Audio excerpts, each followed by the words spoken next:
Sebelum menonton, jangan lupa like, subscribe, dan tekan tombol lonceng. Selamat menyaksikan.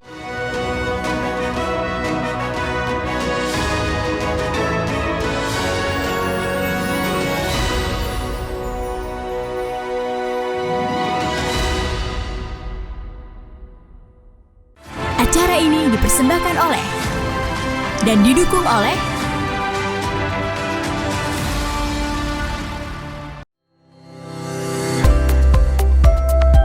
Pemilihan Miss Chinese Indonesia 2022 yang dipersembahkan oleh Yayasan Eljon Indonesia dan Eljon Pageants yang diikuti oleh seluruh finalis menjalani karantina tatap muka.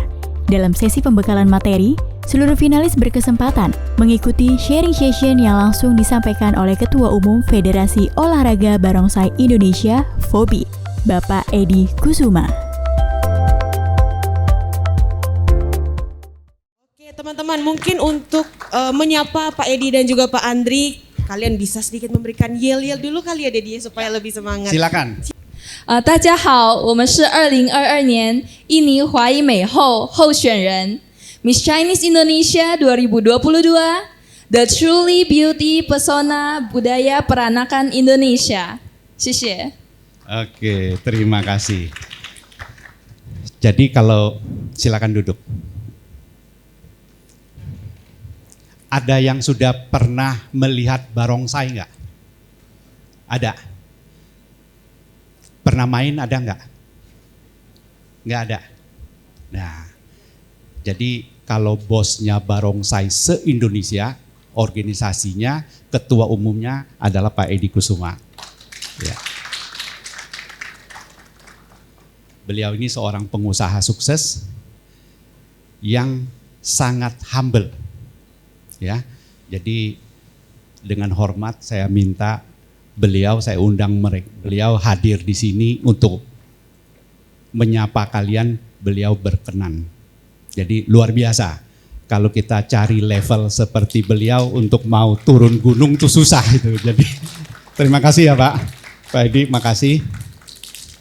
Terus ada yang pernah melihat senamnya Pak Andri Wongso belum? AW3. Ya, AW3. Beliau seorang motivator yang luar biasa dan seorang olahragawan yang luar biasa hebat. Ya. Beliau kalau lagi bikin acara, kalau cerita 10.000 orang kecil. Beliau lagi bikin acara di Ancol dulu saya pernah lihat sampai 100.000 orang kali. Luar biasa. Jadi beliau ini adalah salah satu tokoh Tionghoa motivator nomor 1 yang luar biasa. Nah, ya, kalian hari ini punya keberuntungan yang luar biasa.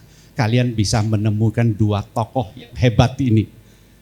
Ya, manfaatkan kesempatan sebaik-baiknya, jangan pasif. Kalau di dalam pikiran Anda pengen nanya apa ke Pak Edi atau pengen nanya apa kepada Pak Andri Wongso, silakan, jangan segan-segan. Kesempatan ini tidak datang untuk kedua kali.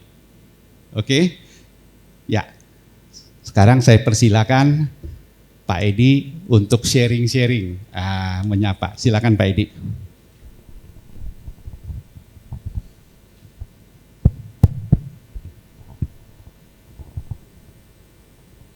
大家早上好.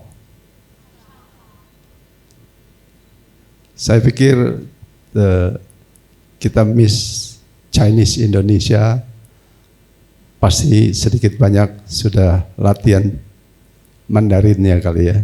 Terima kasih Pak Joni, saya dikasih kesempatan dan diundang pagi ini untuk menyampaikan satu kata dua patah.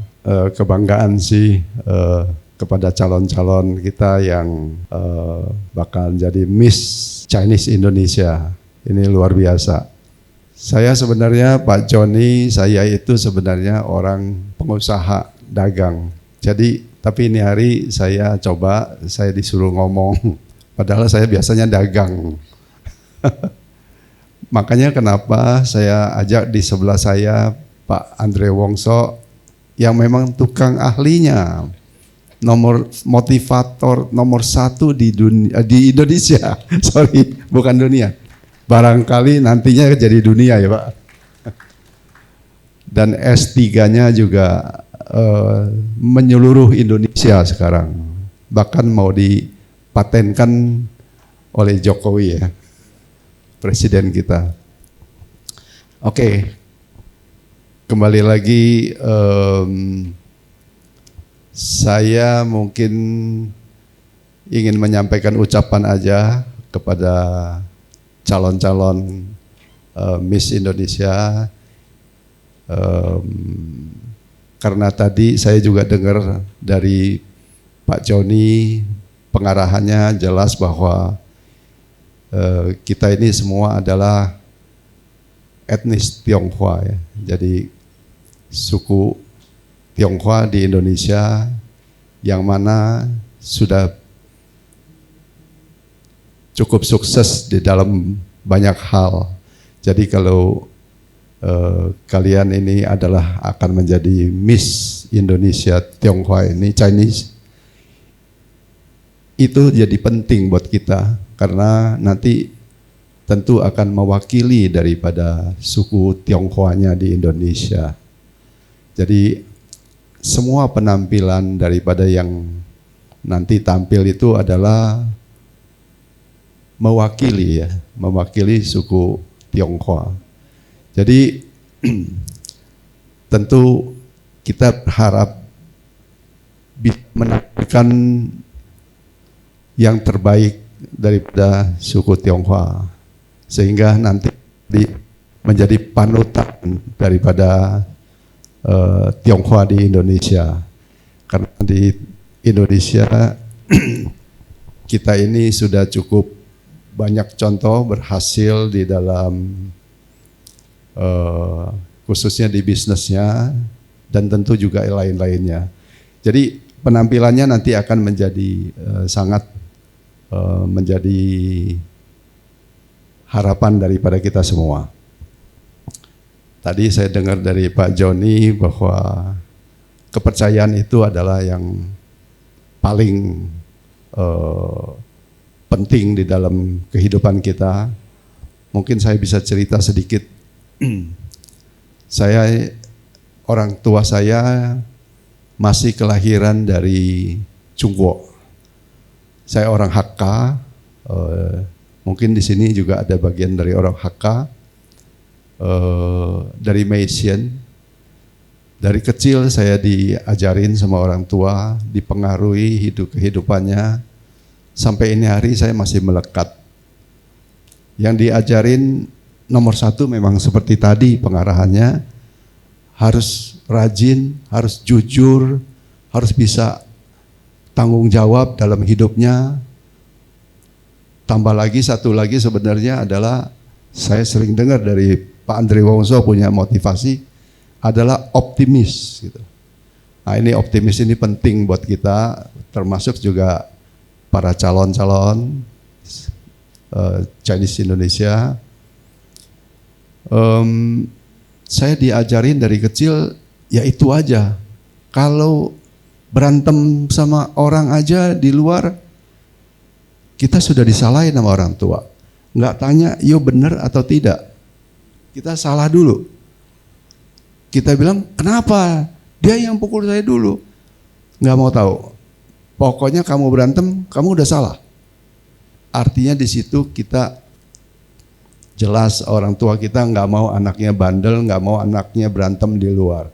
Pokoknya image-nya kalau berantem itu udah jelek. Jadi salah dulu gitu. Itu salah satu contoh.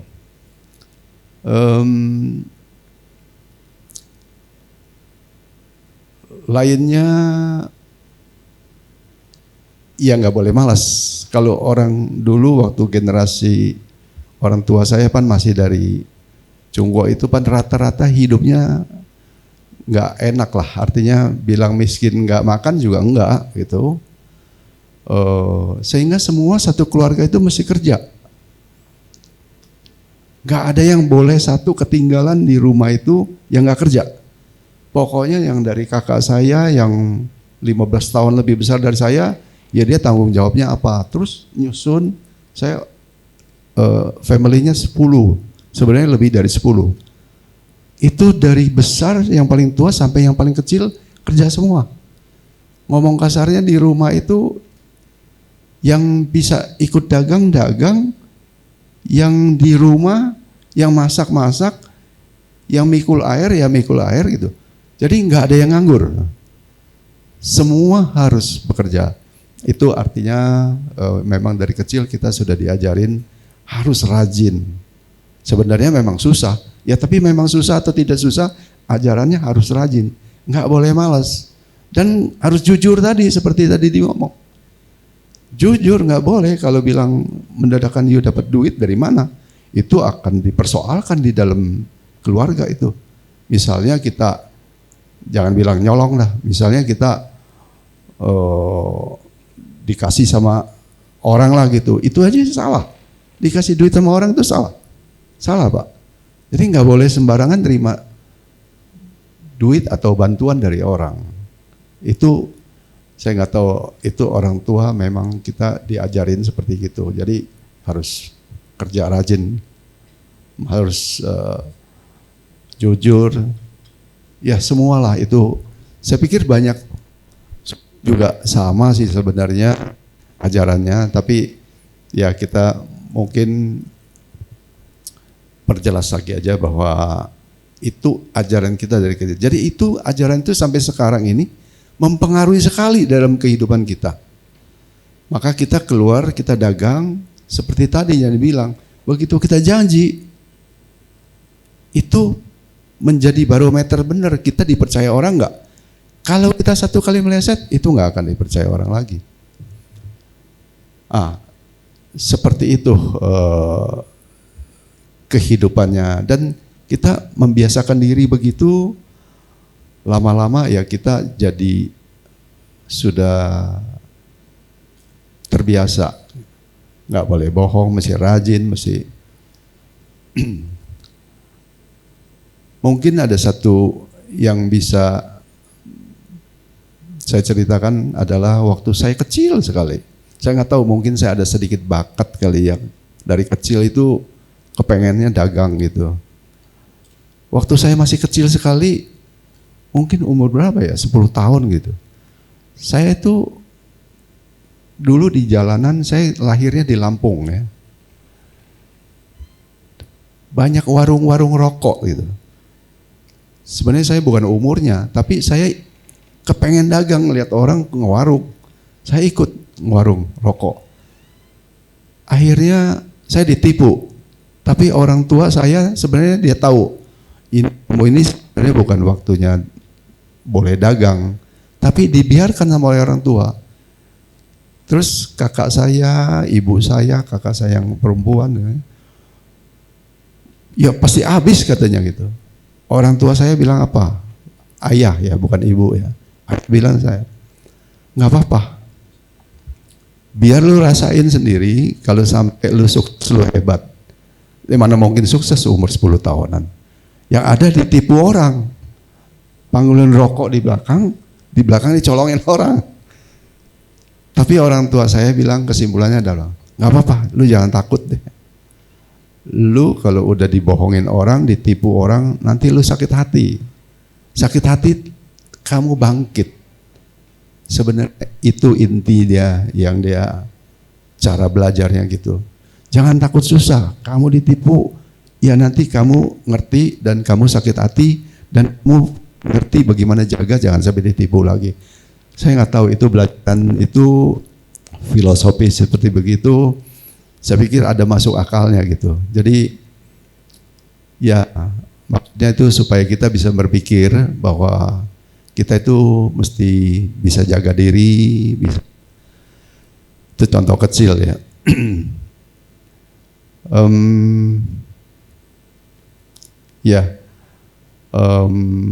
Apalagi? Ya tadi kepercayaan itu ya, saya pikir saya mau tekankan ada satu hal yang mungkin bisa berarti. Saya juga pernah belajar Chungwen, tapi saya belajar Chungwen itu SD lah, SD lulus lah. Sewaktu itu terus sekolahan tutup ya, nggak boleh ada Chungwen lagi. Saya banyak baca juga. Sebenarnya saya ambil contoh banyak adalah dari pengalaman belajar Tian Shi Di Li Zhen He. Saya nggak tahu di sini Chungwen bisa ya ngerti ya. Kalau Inggrisnya mungkin right time, right place, right people. Zhen He itu right people. Saya merasa dalam perjalanan saya ini banyak terbantu dengan Zhen He. Zhen He itu right people. Maksudnya kalau kita sudah sampai di mana-mana, gampang bergaul sama orang, cocok sama orang, kita kemana juga di welcome. Ya, kalau di mana-mana udah di welcome, saya pikir kita mau kerja apapun juga susah nggak? Nggak susah. Kita deketin teman seneng sama kita. Deket sini teman welcome sama kita. Kita kemana-mana semua welcome. Setidak-tidaknya kemudahan kita sudah dapat. Itu nggak susah loh. Kenapa? Di mana-mana welcome. Artinya kita bisa pegang beberapa prinsip tadi. Bisa pengertian sama teman, jujur sama teman, kita care sama saling sama teman. Itu banyak sehingga kita jujur sama teman. Sehingga orang suka sama kita. Ini penting dalam hidup. Saya pikir ke dalam Miss Chinese-nya juga penting ya. Karena ini membawa karakter pribadi. Saya pikir ini kalau semua orang bisa tekun ini saya pikir sukses minimal itu udah di atas 60% menurut saya. Sisanya ya right place, right time. Ya itu kalau sukses itu bukan dari satu unsur aja kan, banyak unsur. Tapi yang nomor satu tadi, kalau kita kemana saja sudah di welcome orang, jadi mudah dah. Saya di sini ngambil contoh ini adalah saya yang merasakan, mungkin kalau saya ini hari dianggap teman tadi ada sukses dalam bisnis, saya pikir itu yang pegang peranan besar gitu, besar sekali. Karena kalau kemana-mana tadi kita nggak ada yang kesulitan. Ke bank suka sama kita, partner dagang suka sama kita. Ya terus kita tinggal kerja aja kalau udah begitu. Karena di mana-mana udah orang percaya sama kita. Itu kembali lagi Pak. Itu kepercayaan itu penting sekali. Tuhan bukan bilang ini hari you jadi jujur, jadi ketekun, jadi apa terus orang pengakuan. Tidak. Itu tuh adalah leci. Leci itu apa ya Pak? Perbuatan kita yang terus menerus, mungkin nggak habis-habisnya, jadi itu adalah jadi menyimpulkan bahwa orang menganggap kita ini gitu. Bang pinter loh, sekarang ini informasi sangat mudah. Kalau kita punya catatan jelek aja sedikit aja, nggak tahu itu kapan, 5 tahun, 10 tahun yang lalu pernah masalah, nggak akan hilang tuh titik nodanya.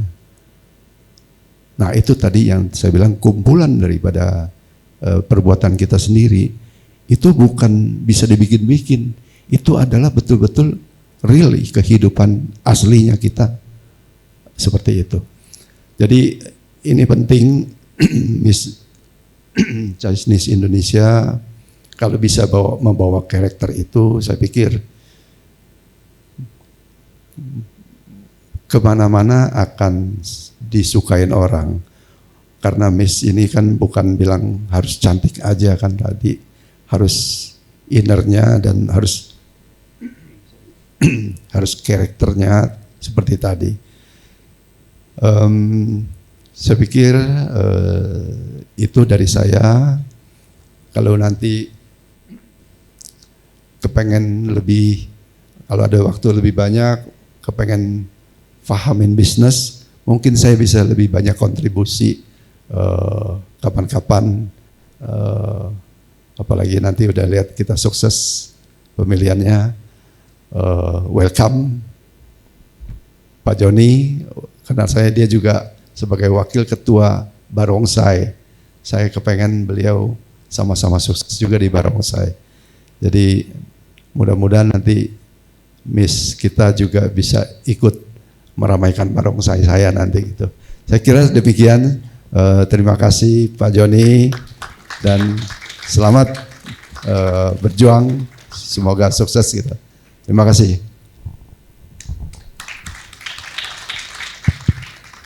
Luar biasa ya. Jadi yang punya catatan silakan dicatat ya, nanti mau nanya apa kepada Pak Edi. Tapi ada sesuatu yang luar biasa. Pak Edi tadi sudah kasih sign. Setelah acara nanti kapan-kapan ya. Kalau pengen nanya sesuatu, pengen belajar lagi, kita bisa cari kesempatan lain untuk minta coaching lagi dari Pak Edi. Kenapa Pak Edi tadi disebutkan dari keluarga biasa-biasa aja bisa menjadi salah satu konglomerat Indonesia. Nah, gimana itu? Itu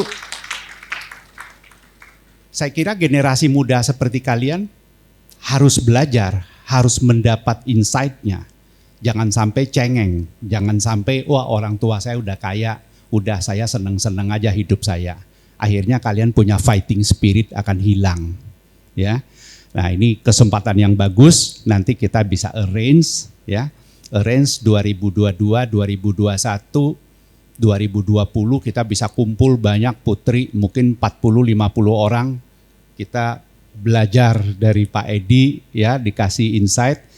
Kalian bisa bayangin kalau kalian sendiri yang minta waktu ke Pak Edi dan bukan karena Miss Chinese Indonesia, bukan karena perkenalan hari ini, saya yakin gak bakal dapet. Karena Pak Edi adalah orang yang sangat sibuk sekali, waktunya sangat ini. Dan kalau gak kenal gak bisa gitu loh. Nah itu yang disebut kita selalu networking. Hari ini kalian beruntung dapat berkenalan dengan Pak Edi. Jadi kemungkinan ke depannya akan menjadi lebih mudah. Terima kasih sekali lagi Pak Edi. Tentunya banyak manfaat yang diperoleh oleh seluruh finalis Miss Chinese Indonesia 2022. Finalis Miss Chinese Indonesia 2022 diharapkan dapat berkontribusi secara nyata, mewakili suku Tionghoa Indonesia di berbagai bidang, menjadi seseorang yang nantinya akan menjadi role model dalam pelaksanaan misi budaya, sosial, bisnis, serta pengembangan sumber daya manusia.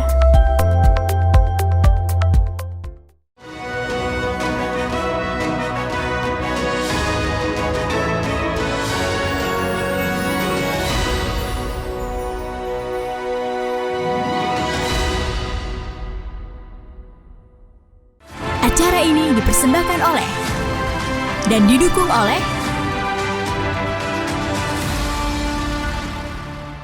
So, saya Mawar Salem, pamit undur diri. Ada kamera nih. So, gimana nih kalian? Pasti udah pada nonton semua kan?